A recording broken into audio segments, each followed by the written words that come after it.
All right, thank you guys for leading us. Thank you, men, for singing. Again, as you came in, you should have picked up a book, should have picked up a packet of notes. The first couple of pages on that packet of notes involves introductory material to the class, and then we'll get into the content here in just a minute. There's a few things I want to go over. When we meet together for Emmanuel Institute classes, our theme verse is 2 Timothy 2:2. Which says, "What you have heard from me in the presence of many witnesses, entrust to faithful men who will be able to teach others also." And I remind you each time we kick off one of these new classes that the goal in what we're doing is not just to give you information so that your head is filled with more facts, but it's to take what somebody has invested in us and to invest it in you so that you in turn can invest it in others who will then be able to pass it down to still others. And when you look at what Paul said to Timothy in this verse, there's 4 generations. There's Paul and there's Timothy, and then give it to the faithful men, Timothy, and the faithful men will be able to teach others also. So we really are trying to make disciples and equip you to teach your families and to lead here at Emmanuel. So this is our 4th Emmanuel Institute class. We've talked about preaching. We've talked about the importance of worldview. We've worked all the way through the book of Revelation, and we've been on a semester break. And so we're back, and we're going to talk in this session for the next couple months about biblical anthropology. If you want to go back and catch any of those previous classes, they're all on our podcast site where we post all our Sunday morning sermons. The audio is there. You can also get to the video of those sessions. You just go to the Emmanuel homepage. There's a button up at the top of the page that says Institute, and you click on it, and it takes you to a YouTube page that has all those past sessions if you want to catch up. When we go through this course, Biblical Anthropology, I will usually have the audio posted a couple of days after. And it'll usually take me a couple weeks to get the video edited and then put up and uploaded. So that's going to come a little bit later. But if you miss a week in this biblical anthropology class, you will be able to catch the audio online, or if you wait a few weeks, get the video on YouTube. Some of you are tech guys. You don't like paper handouts. You like to download a PDF online. I upload all the notes to our Emmanuel page under publications. You can download a PDF if you prefer to access the notes in that way. In this class, August, September, October, I have 3 goals for what we want to accomplish. Number 1, I want you to understand the importance of the Imago Dei, the image of God. That's what we're going to talk about tonight. Number 2, next month we're going to try to understand the doctrine of sin and how the doctrine of sin shapes how we think about ourselves and how we think about the gospel.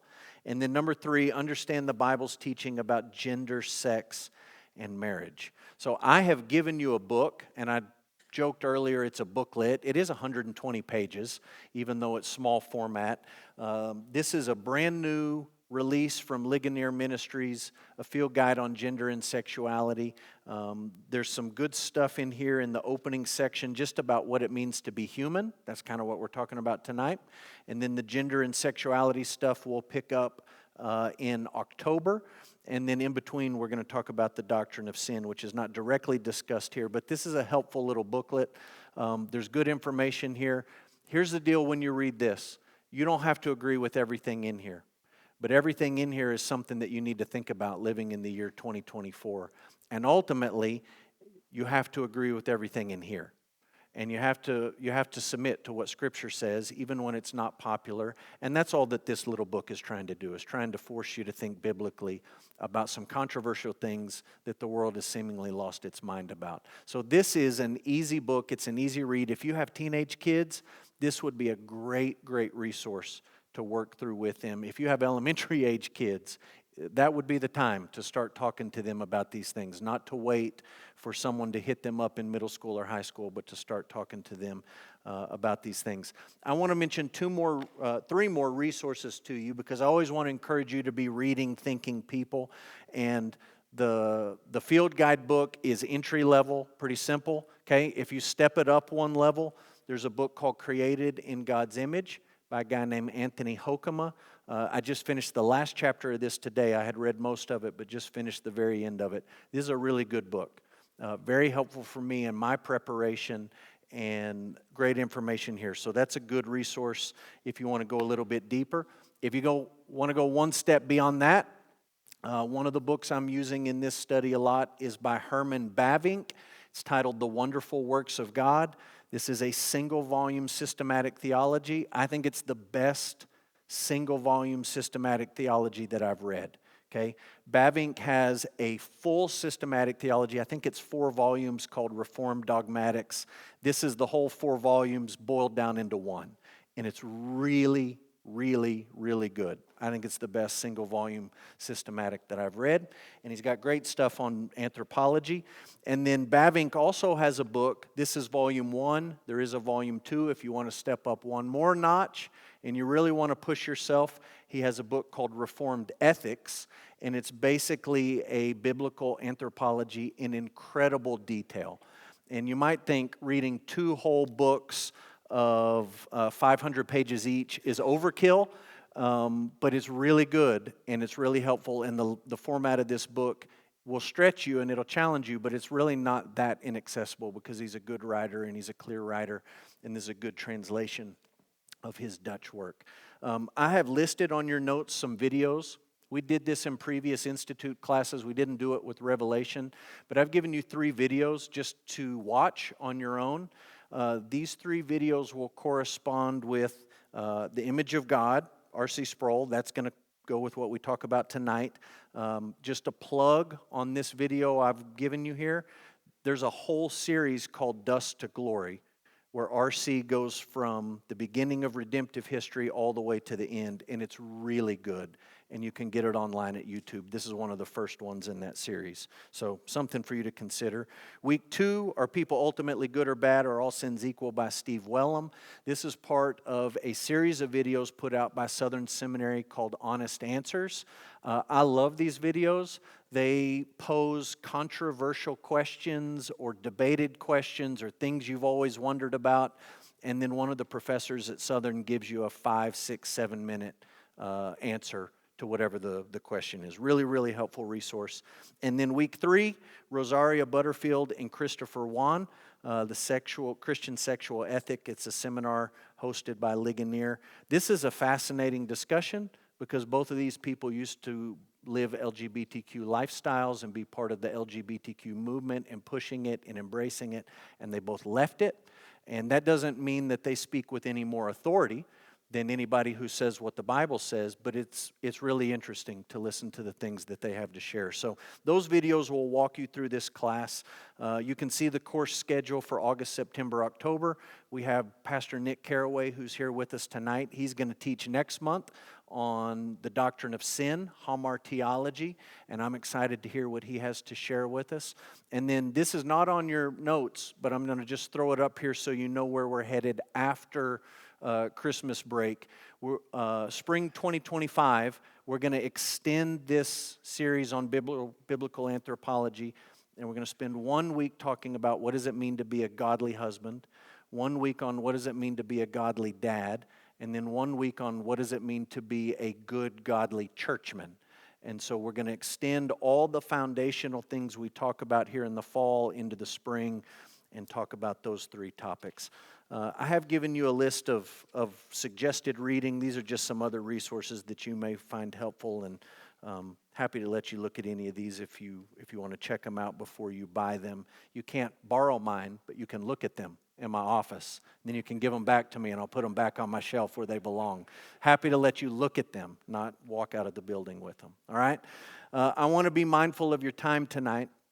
I know it's a big night for a lot of people, kids going to school, so we're going to move quickly through this material. We try to do that at Institute, and not a lot of fluff. We'll see how fast we can get through this stuff. All right, introduction. Nearly all the wisdom we possess, that is to say, true and sound wisdom, consists of 2 parts, the knowledge of God and ourselves. This is a quote that lives in my head rent-free all the time. I think about this quote regularly when I prepare to preach, when I prepare to teach, when I talk with people in our church who have questions, when I share the gospel with people who don't know the truth about Jesus Christ. I think it's very helpful what Calvin says. If you can know the truth about God and you can know the truth about yourself, you are well on your way to being a thoughtful, biblically informed person. Underneath this quote, theology proper is the study of God. So sometimes we talk about theology as just a broad word for like Christian doctrine, any teaching we call theology. But specifically used, theology is the study of God. Okay? The study of God, His character, His attributes, His person.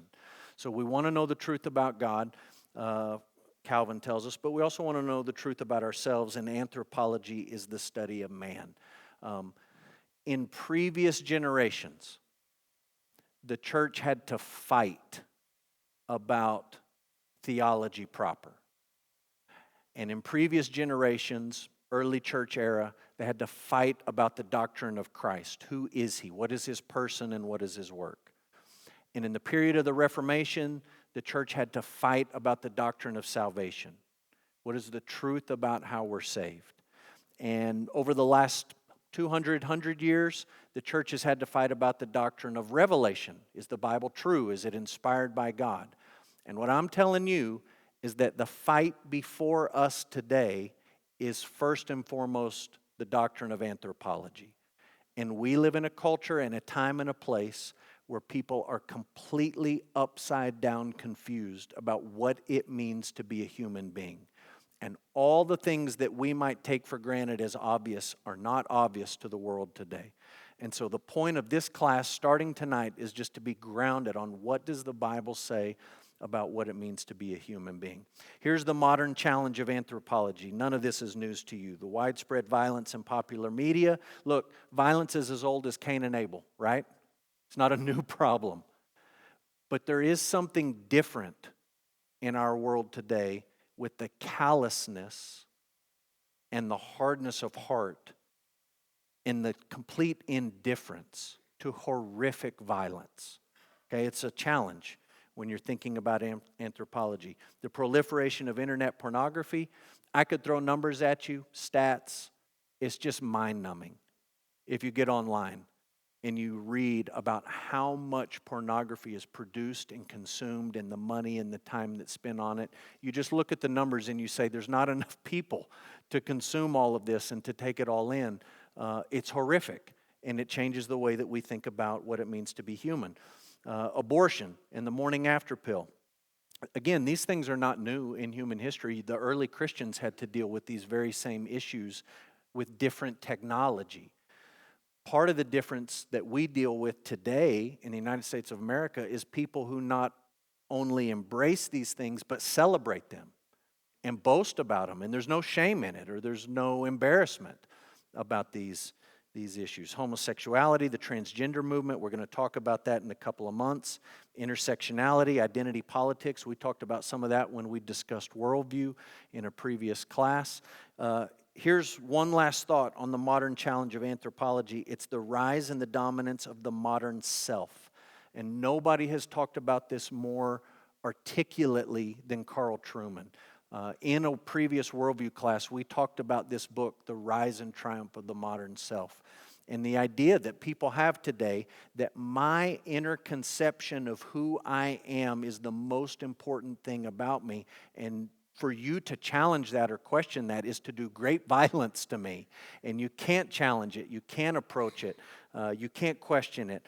Trueman begins his books talking about his grandfather. And he says, if someone would have walked up to my grandfather and said the words, "I'm a woman trapped in a man's body," he says, my grandfather wouldn't have even known what you're talking about. Like, he wouldn't have even had a category for what that means. And in 2 generations, we've gone to the position culturally where when you say that out loud, everyone says, "Oh, I know exactly what you mean." And there's this unwritten rule that you're not allowed to question that or say that it's wrong or pass any moral judgment on it. It's this rise of the modern self. So there's great challenges as we think about anthropology. Anthropology is a key part of a biblical worldview. So we've talked in the past about James Sire and the components of a biblical worldview. What is prime reality? What is the nature of the world around us? Number 3, what's a human being? Okay, it's a basic worldview question. How do you define a human being? And all the rest of the worldview questions that Sire talks about, what happens to a person after death? That's anthropology. It's about humans. Why is it possible to know anything? How can humans know things? That's a question of anthropology. Right and wrong is ethics, human history, life-orienting core commitments. These are all downstream of how you define what it means to be a human being. So this is an important doctrine. Last here, the place of anthropology and systematic theology. All I'm trying to say to you in this section is,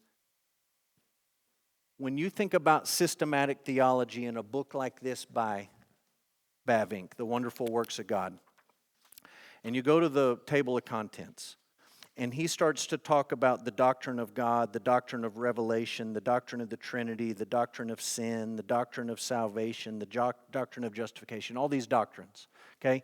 He's got them nicely and neatly separated into chapters.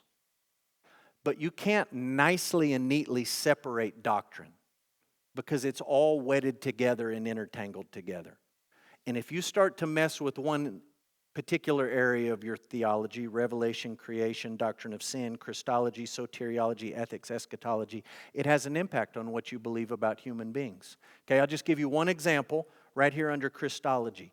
We sang a song just a minute ago that talked about Jesus, who was God, taking on flesh. That's the doctrine of the incarnation. And that mysterious, miraculous doctrine is impacted by what you believe about human beings. What do you believe about the image of God? What do you believe about the doctrine of sin? How do you fit these things together? It's all connected and it's all interrelated. Okay? Under the confessions, let's just look at the abstract of principles. God originally created man in his own image and free from sin. That's what we're talking about tonight. God created man in his own image, and he's free from sin. Here's what we're going to talk about next month. Through the temptation of Satan, he transgressed the command of God, fell from his original holiness and righteousness, whereby his posterity inherited a nature corrupt and wholly opposed to God and his law, and are under condemnation. And as soon as they are capable of moral action, they become actual transgressors. So tonight our focus is on what does it actually mean to be created in God's image. So let's jump in. Okay, man is a created being. According to Genesis 1 and 2, in the beginning, God created the heavens and the earth and everything that exists, including human beings. Now that may seem like a very elementary place to start, but that's what you do when you're building a foundation. Okay? We are created beings. God created human beings. As created beings, we are neither autonomous or independent. We are not autonomous. We do not rule ourselves. We are ruled by someone else. And we are not independent. Rather, we are dependent on God for everything that we need for life. Okay? Very quickly, you can look at Nehemiah chapter 9. Nehemiah chapter 9 is a prayer.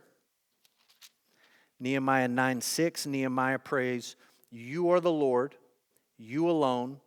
You have made the heaven of heavens with all their hosts, the earth and all that's on it, the seas and all that's in them. You preserve all of them." God's the creator. We're the created.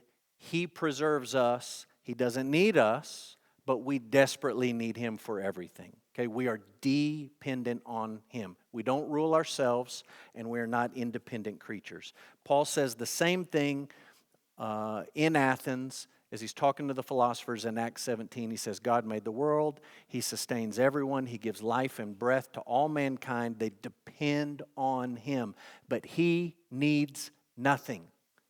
He is not served by human hands as though He needed anything, like all of these idols spread throughout the city. Okay, God is independent. We are not independent or autonomous. Second, as created persons, we are not pre-programmed like robots.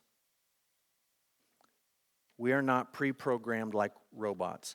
And I'll just point you to Joshua chapter 24, verse 15, where at the end of his life, Joshua looked at the people of God and he said, if it's evil in your eyes to serve the Lord, choose this day whom you'll serve.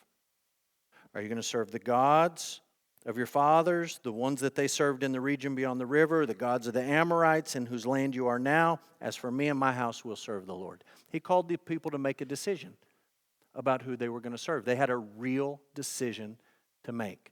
Now, what Joshua said in response to their response is a fascinating discussion for another night, but it's a real decision. These are not robots. They're not pre-programmed people. Human beings make real decisions, and our decisions have real consequences, okay? Now, you wed those two things together, and here's what you come up with. All secular anthropologies overemphasize our dependence or our freedom. By a secular anthropology, I mean you take God out of the equation and then you try to define what it means to be human. Okay? No God, remove God. What does it mean to be a human being? And if someone's honest, what you're left with when you take God out of the equation is some people who overemphasize that we are dependent and they just say, look, you're a product of your environment. Whatever environmental inputs you had, that you are determined to be that kind of person. Or they say, it's just a matter of genetics. Whatever your genes are. It's science, it's chemistry. However you're wedded together in this mystery of science and chemicals and all the rest, that's who you are. And there's really not anything you or anybody else can do about it. And what you're left with is human beings who bear no moral responsibility for anything. Because everything is just determined. The other alternative is you overemphasize our freedom. And you just say, look, you're a blank slate. There is no God. There is no deity up there to tell you who you are or how you should live. So you just get to make it up. Who do you want to be? Ron, one of our elders, sent me a video just a couple nights ago of somebody saying, I self-identify as a millionaire. I like to think of myself as a millionaire. I want to be rich. I want to be wealthy. And you hear someone say it and you say, well, that's ridiculous. But that's exactly the kind of thing that happens in our world every day. I want to identify as you fill in the blank. Okay, it's overemphasizing our freedom, rejecting any idea that there's a God or creator who gets to determine who we are or how we live. Really what we're talking about here is the importance of origin stories. Okay, the Bible is giving us an origin story. If you're a comic fan, there always has to be an origin story. When you watch a superhero movie, you can suspend disbelief just so long, and eventually you say, how did that guy get claws coming out of his hand? It's just a guy with claws. How did this guy fly all over the world and pick up airplanes and stop bullets? And how did this guy turn into such an evil villain? Where did he come from? This guy just drop out of the sky somewhere? And so the people who write comics and make movies, they tell you the origin story. And when you know the origin story, you say, now it makes sense. And what Genesis is giving us when we think about the image of God is an origin story. So this is a great short quote from Herman Bavinck. Origin determines direction and purpose. Okay? The story of human origins determines the direction our lives ought to take and the purpose that our lives ought to have. He says this elsewhere, the image of God is the distinguishing earmark. If it's the distinguishing earmark of man, we owe it to ourselves to get a clear idea of the content of it. So let's work through some biblical text. Genesis chapter 1, verse 26 to 28. Then God said, let us make man in our image, after our likeness, and let them have dominion over the fish of the sea and over the birds of the heavens and over the livestock, over all the earth and over every creeping thing that creeps on the earth. So God created man in his own image. In the image of God, he created him. Male and female, he created them. And God blessed them. And God said to them, be fruitful and multiply and fill the earth and subdue it and have dominion over the fish of the sea and over the birds of the heavens and over every living thing that moves on the earth. Okay? This is a fundamental biblical text for understanding who we are as humans and what it means that we have the image of God. So just a couple of thoughts here. In the creation story, man is uniquely created in God's image. No one else bears the image of God. Not the cows, not the rocks, not the mountains.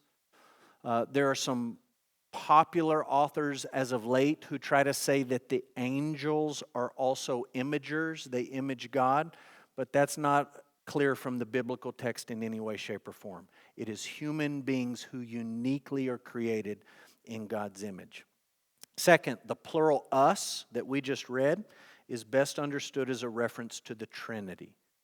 Some people will say he's talking to the angels that have already been created. Some people say this is the divine or the majestic we or us. But really, I think the best approach here is to see this as a reference to the Trinity. And Bavinck is very helpful here. I just want you to consider this. At the calling into being of the other creatures, we read simply that God spoke. God said, and it happened. He said, and it happened. He said, and it happened. Let it be, and it happened. By his speaking, he brought them into existence. But when God is about to create man, he first confers with himself. Let us. And he rouses himself to make men in his image and likeness.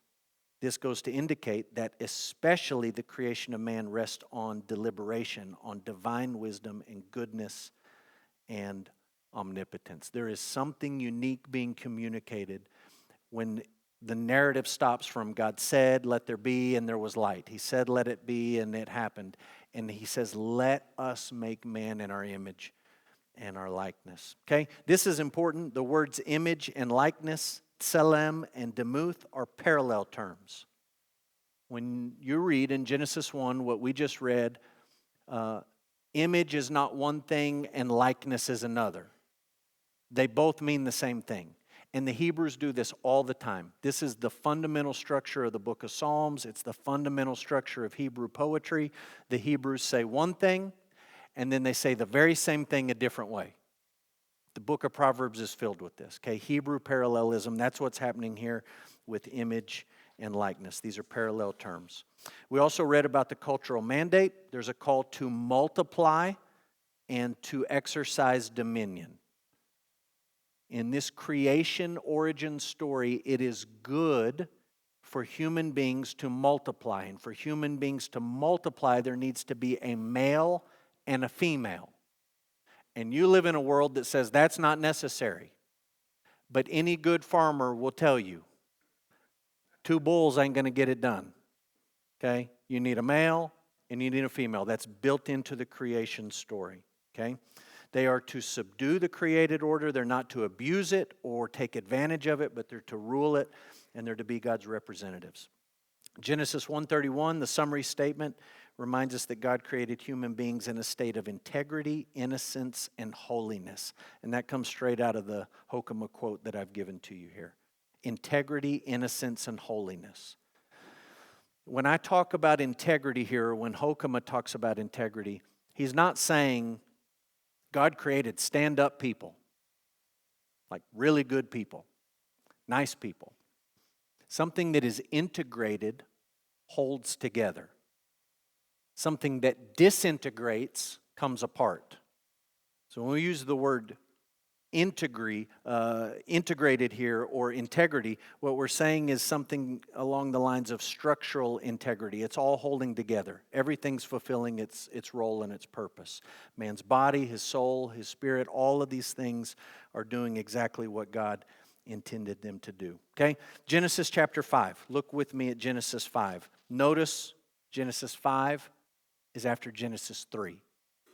And Genesis 3 is the story of the fall. So we have leapfrogged the fall, and we jump to Genesis chapter 5, verse 1. This is the book of the generations of Adam. When God created man, he made him in the likeness of God. Male and female, he created them. He blessed them and named them man when they were created. When Adam had lived 130 years, he fathered a son in his own likeness, after his image, and he named him Seth. The days of Adam after he fathered Seth were 800 years. He had other sons and daughters. All the days Adam lived were 930 years. and he died. Okay?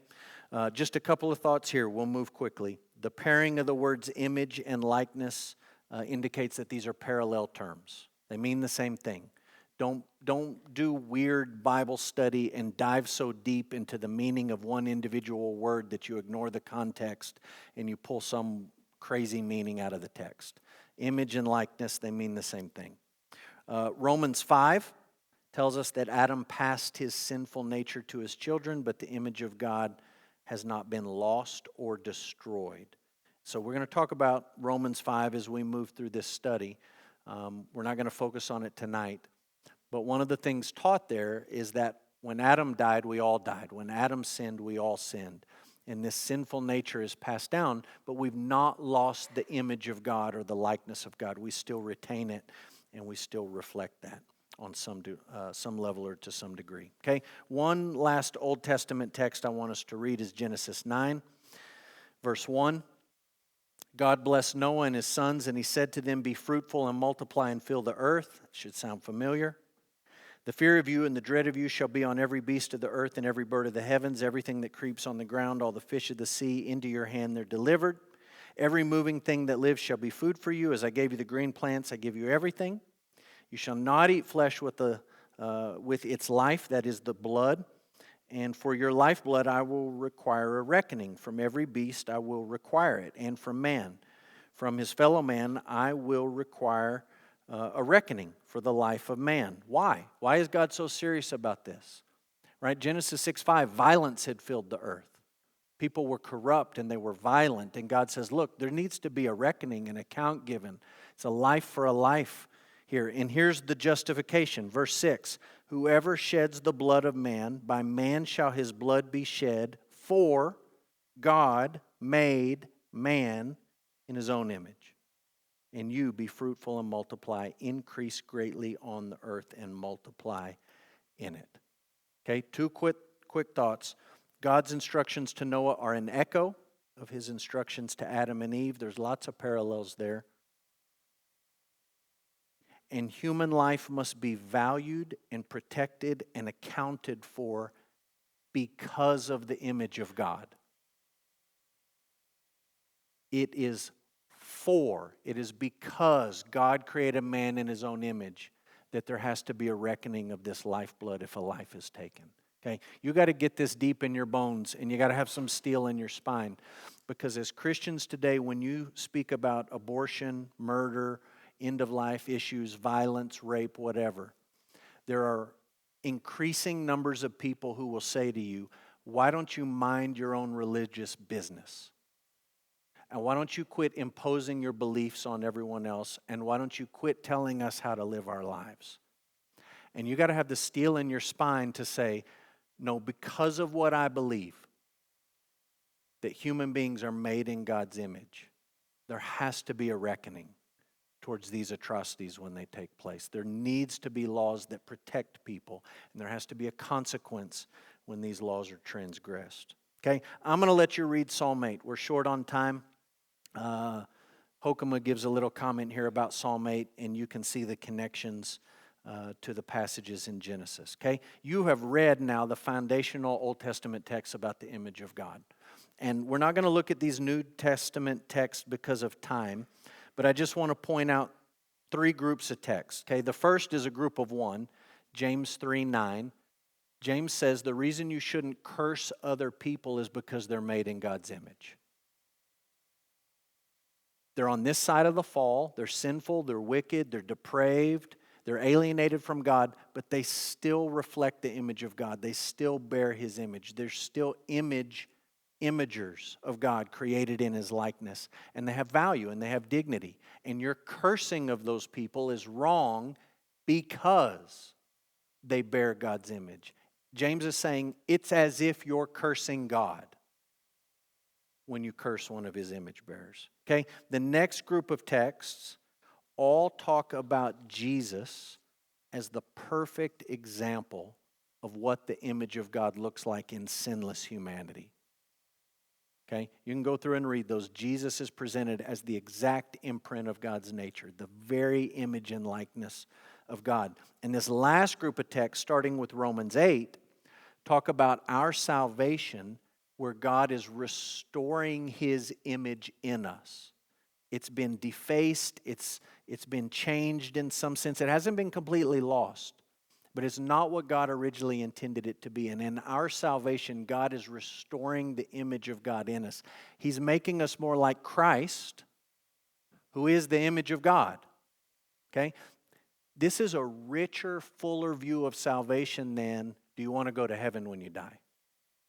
You don't want to go to hell, do you? Raise your hand. You want to go to heaven? Every head bowed, every eye closed. Great, we're all going to heaven. This is saying you have an origin story that involves great dignity. And as we'll talk about next month, something terrible happened right after our origin. And it has affected all of us. And God has gone to the greatest lengths to restore what He originally created in human beings, which is the image of His Son, His own image. God's doing that in our lives. Okay? Now, here's the one thing I haven't told you yet. What is the image of God? I haven't actually defined it. So, let's work through this list. The substantive view argues that the image of God is some specific characteristic or quality in humans. Maybe it's our consciousness or our rationality or our speech or our creativity. It's something in us, like you could point to it almost, the substantive view.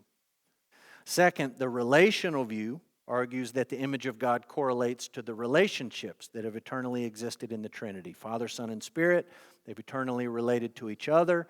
When God created people, He created us to have relationships with each other and relationships with Him. So the fact that we're relational creatures, maybe that's the image of God. Number 3, the functional view says the image of God is found in the exercise of dominion and the use of technology. So we grow crops and we build buildings and we invent medicines and we make art, and we're the only creature that does these things. And so maybe this functional thing that we do is the image of God. Or maybe, just maybe, here's where I land, and I think you ought to land. The combination view, that's a terrible name for a position. The combination view argues that the image of God can't be singled out as only one of the above. Rather, the substantive, relational, functional views are all correct, and they're part of the image of God in us. Okay, it's all of this stuff. It's all of the things that make us unique as human beings. Be careful how you hear this last statement. The image of God is not a distinct part of who we are. Human beings don't have the image of God. We are the image of God. Now, we're sinful. We're fallen. We don't reflect God properly. We don't image Him properly. We don't exercise dominion properly. Our relationships are a wreck. But this is what I'm saying to you. It's not like the image of God is just one piece of you or one part of you, or one little thing that can be singled out or slivered out. But it's the entirety of who you are. And this really matters. Because if you say, no, the image of God is the ability to talk. Well, what about a human being who loses that ability? Are they no longer an image bearer worthy of life and dignity? If you say the image of God is the ability to make art or medicine or architecture or agriculture, does a baby then have the image of God? Because babies don't do any of that stuff. What if you say, well, no, the image of God is just our consciousness? Well, what do you then say to somebody who's in a coma or who can't think clearly, or somebody who has they're born with a mental disability? Do you then say that person is not worthy of dignity? And I'll be honest with you, there are secular people who answer all of those questions and say, that's exactly right. Babies are not worthy of life until they can grow up and they know something. And old people who are on their way out, they lose the ability to function and contribute. They're of no value. And if you have some sort of mental disability, we should just thin out the herd and be rid of you. Those are all questions of anthropology. And so you got to have a sound biblical idea for what is the Imago Dei. It's all of these things that we just discussed. Now, really quickly, I'm going to give you some debated questions. 2 of them. How many parts do human beings have? First view is called dichotomy. It means human beings have 2 parts. You have a physical part and you have a spiritual part or a soul. The second argument is trichotomy, that says human beings have three parts. You have a body, you have a spirit, and you have a soul. And one of my favorite authors in the whole world is a trichotomist. And when I read it, I just think, this is crazy. This makes no sense to me. And I just worked through the end of the Hokema book today, and it's just a slam dunk that there is no biblical distinction between your soul and your spirit. Those terms are used more or less interchangeably. You don't have three parts, you have two parts. You have a physical part and you have a spiritual part. Now listen very carefully. Sometimes people say, human beings, we are souls that have bodies. As if your body is not important. But God created you to have a body. And in the end, you're going to have a resurrection body. And the Lord Jesus Christ, who's been raised from the dead, never to die again, has a physical body. That is part of what it means to be a human being. It's not incidental to what it means to be a human being. So I would fall in this dichotomous camp. Much more tricky. Where does your soul or spirit actually come from? And I'll just give you the three views here. Some argue for the pre-existence of human souls. This is the church father Origen, and it's our Mormon friends who say way back in the beginning, somehow, different ideas here, God made all these souls, and they're just kind of like up in a queue, up in a line in heaven waiting for their moment to come down. They're just all up there, and you've been around for an awful long time. Pre-existence of human souls. That has never been a mainstream view. It's not really an orthodox view on any level, but you'll hear about it. Secondly, this is traducianism. Some people have argued that each soul is generated from the souls of parents, just like the body is generated from the bodies of parents. So where does your body come from? Well, you have a part from your dad and a part from your mom, and those two things come together, and there's life, and you get some DNA here and there, and it weds together, and it's a miraculous thing. But scientists can look at that and say, you got these genes from mom, you got these genes from dad physically. And some people say, well, you get your soul in the same way. You get a little part from mom and a little part from dad, and there it comes together, and there's you. The third view is that each soul is uniquely created by God at the moment of conception. This is the traditional Catholic view, and this is actually the view of most of the Reformers and most Protestants. And when you sort these, which we're not going to do, when you sort this second and third view out, what you're dealing with is, how do you account for our sinful nature which is passed down? Where does that come from? If God makes your soul unique at the moment of your physical conception and it's a unique creation, how does sin get passed down from generation to generation? Because none of us would say that God creates sin or sinful people. And so this is a thorny question, and I'll be honest with you, I appreciate Hokema, who just says, you know what, there's some mystery here. And where the Bible speaks, we should speak. And where the Bible doesn't tell us anything, we should probably just zip it and not say too much and go beyond our limits. Okay? Let's apply all this. Lots of quotes here. I'm not going to read all these quotes to you. I'm going to apply this stuff we've talked about regarding the image of God on three levels. How does it impact our relationship with God, our religion? How does it impact our relationship with others, which would be the issue of ethics? And how does it impact our relationship with creation, which would be our work or our vocation? Okay, just a couple of levels of application here. So we'll start with God. As image bearers, human beings are called to mirror God, to represent God, to know God, and to live under His authority. That's what it means to be an image bearer. It's not a definition of the image of God, but it's what does it mean to be an image bearer? Well, it means that you are created to mirror God, to reflect Him, to represent Him on this earth, to know Him, and to live under His authority. This is the baseline question of why in the world are you here? Or any of us here. Why do we exist? What is our purpose?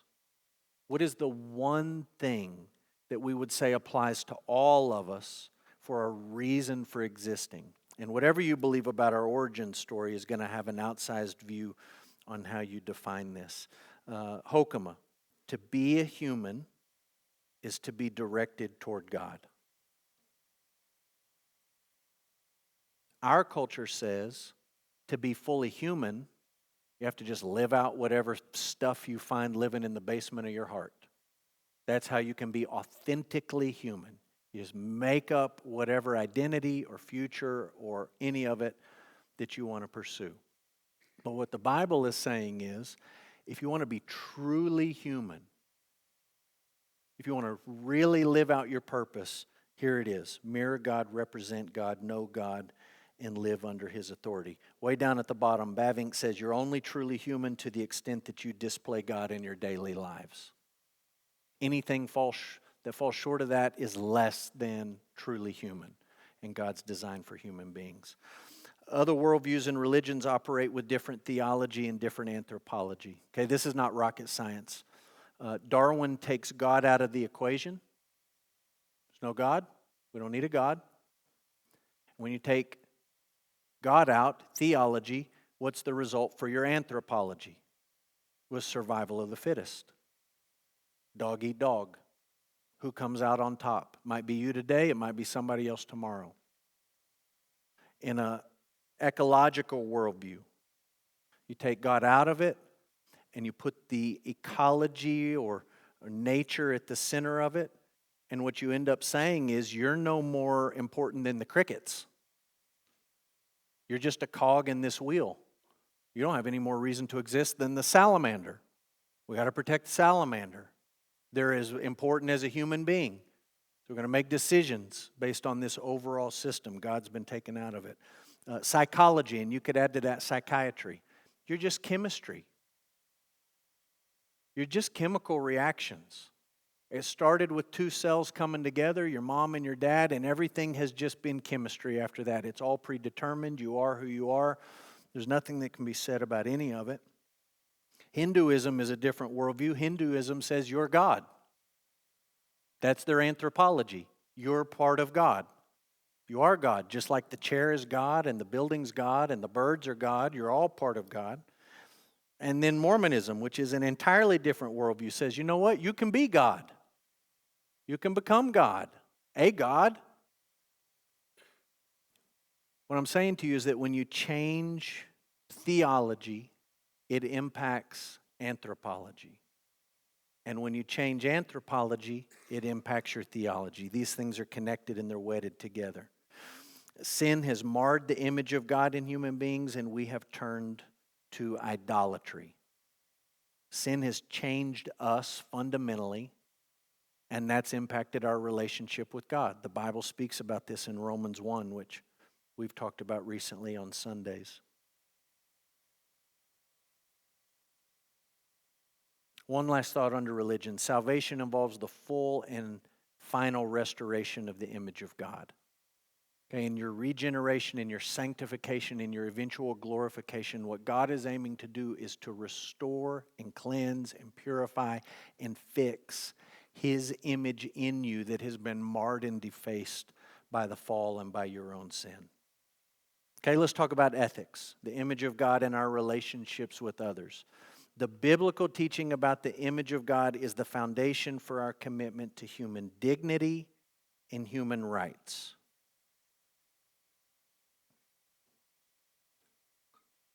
The reason we care about human dignity, the reason we care about the rights of human beings, and we care about things like freedom, is because we believe people are created in God's image. And when you go places in the world where they don't believe that human beings are uniquely and specially created in God's image, they have a very different view of human dignity and human rights. And it's a mess. And you can go lots of places in the Western world, Western Europe, and increasingly the United States. And there are secular, godless, atheistic people who will still talk about human rights and human dignity and on and on and on, but they're using the words and changing the meaning. And they are living off the fumes of a dominant Christian worldview. And eventually those fumes run out. And eventually everyone realizes the emperor doesn't have any clothes on. If we don't believe there's a God and we don't believe human beings are unique, then why do we care about equal opportunity for people? Why do we care about freedom? Why do we care about dignity for people? Worldviews that operate with unbiblical theology and unbiblical anthropology end up with unbiblical ethics. And you could just add to that out beside it every time. Every time. When you get off on theology and you get off on anthropology, you will be off on morality and ethics.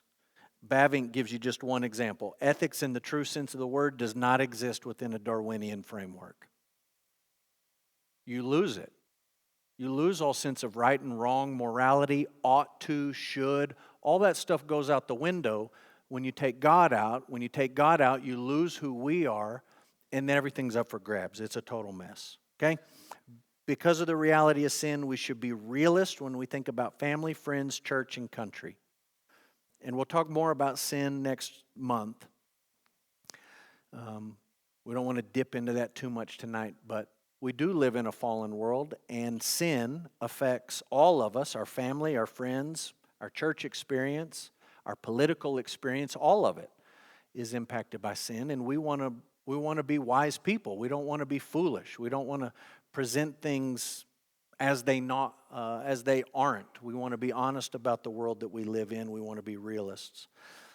Last, under ethics, our obedience to the Great Commandment, the Great Commission, must be motivated first by the glory of God. That's theology. And second, by our love of neighbor. So I'll give you the obvious example for our church at Emmanuel. Why do we ask you to give to our world missions offering? And why do we take mission trips to Kenya?